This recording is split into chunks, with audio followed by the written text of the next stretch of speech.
Hello children, and welcome to Paganori. Today I will be telling you the story of Idunna and her apples.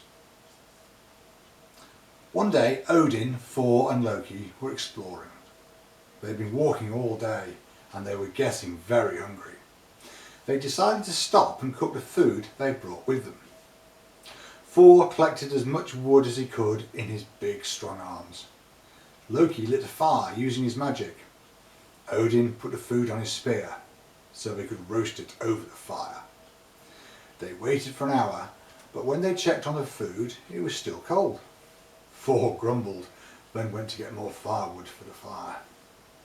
This time he built an even bigger fire, and Loki made sure it was burning extra hot so that this time the food would cook.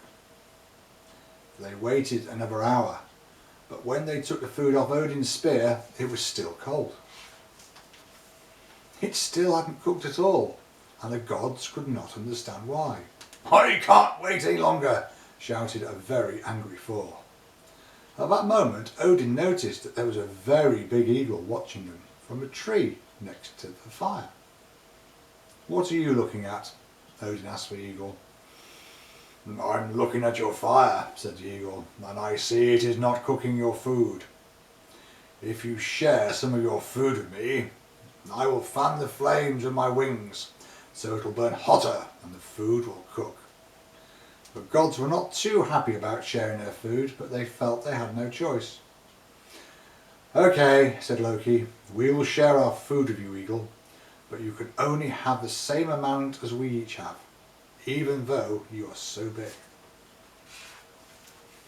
With that, the eagle swooped down and beat his wings.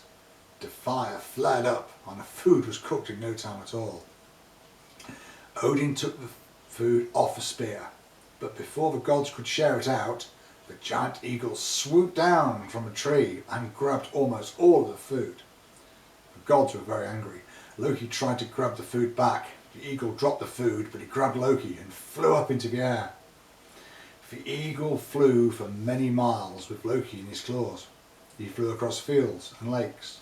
He flew across mountains, and he flew across the ocean until he came to a small iceberg floating in the middle of nowhere. He swooped down and put Loki on the iceberg. Loki shivered. He was cold and scared. "What do you want from me?" asked Loki. "I will do anything you want if you take me back to my friends."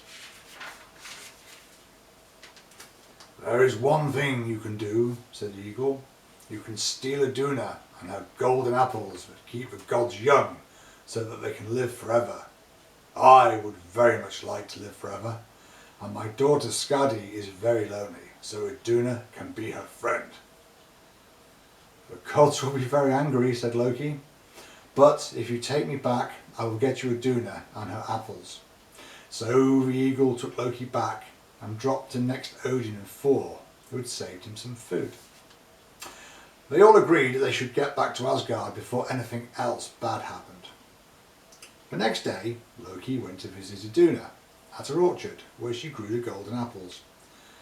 "I'm feeling old, Idunna," said Loki. "May I have a golden apple so that I can be young again?" "Of course you can," said Idunna, and passed him an apple. Loki ate the apple and immediately looked young again. "You know," said Loki, "I think there are some even better apples on a tree I found when I was exploring in the dark forest." "My apples are the best," said Idunna. "Those other apples can't be better than mine." "I think they are," said Loki, "and I can show you."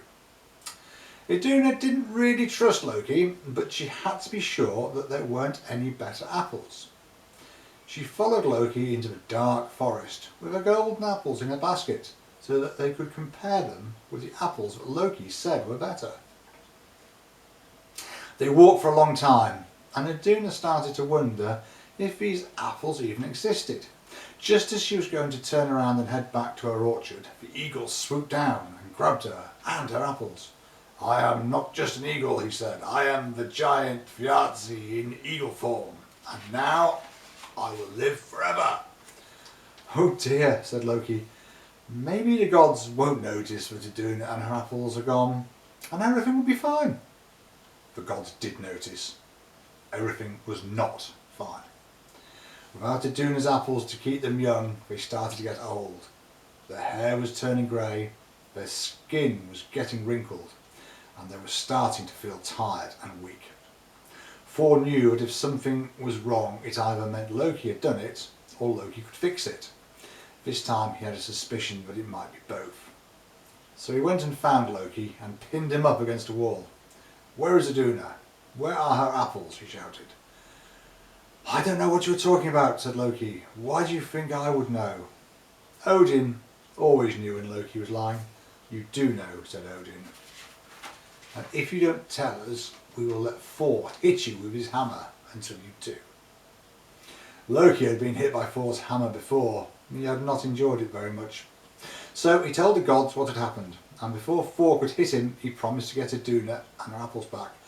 "I will need your eagle cape, Freya," said Loki, and she went to fetch it for him. Loki put on the cape and flew off to find Thiazi's castle. He found Idunna and her apples in the tallest tower of the castle, and perched on the window ledge. Idunna wasn't very happy to see him. "What are you doing here, Loki?" asked Idunna. "I don't want to see you. This is all your fault." "I am here to save you," said Loki. "Just close your eyes, hold on to your apples, and I will get you home." Loki used his magic powers to transfer Idunna into a walnut. He took a walnut and flew off. Thiazi saw Loki escaping and turned himself back into an eagle to chase him. They flew all the way back to Asgard's wall, but Thiazi was catching him up. Luckily for Loki, the gods and goddesses had a plan. They had built a pile of firewood in front of the walls. As soon as Loki had flown over it, Thor lit the fire. Thiazi was flying too fast and could not slow down. He flew into the fire, which burnt off his feathers. Without his feathers, he could not fly over the wall into Asgard, and he fell down to the ground. Loki gave Freya a cape back and turned Idunna from a walnut back into her usual beautiful self. She gave apples to all the gods and goddesses so that they would be young and strong again. They all felt much better as soon as they had eaten them. Their wrinkles disappeared and the colour came back to their hair. Idunna was very happy to be back, but she would never follow Loki into the dark forest again.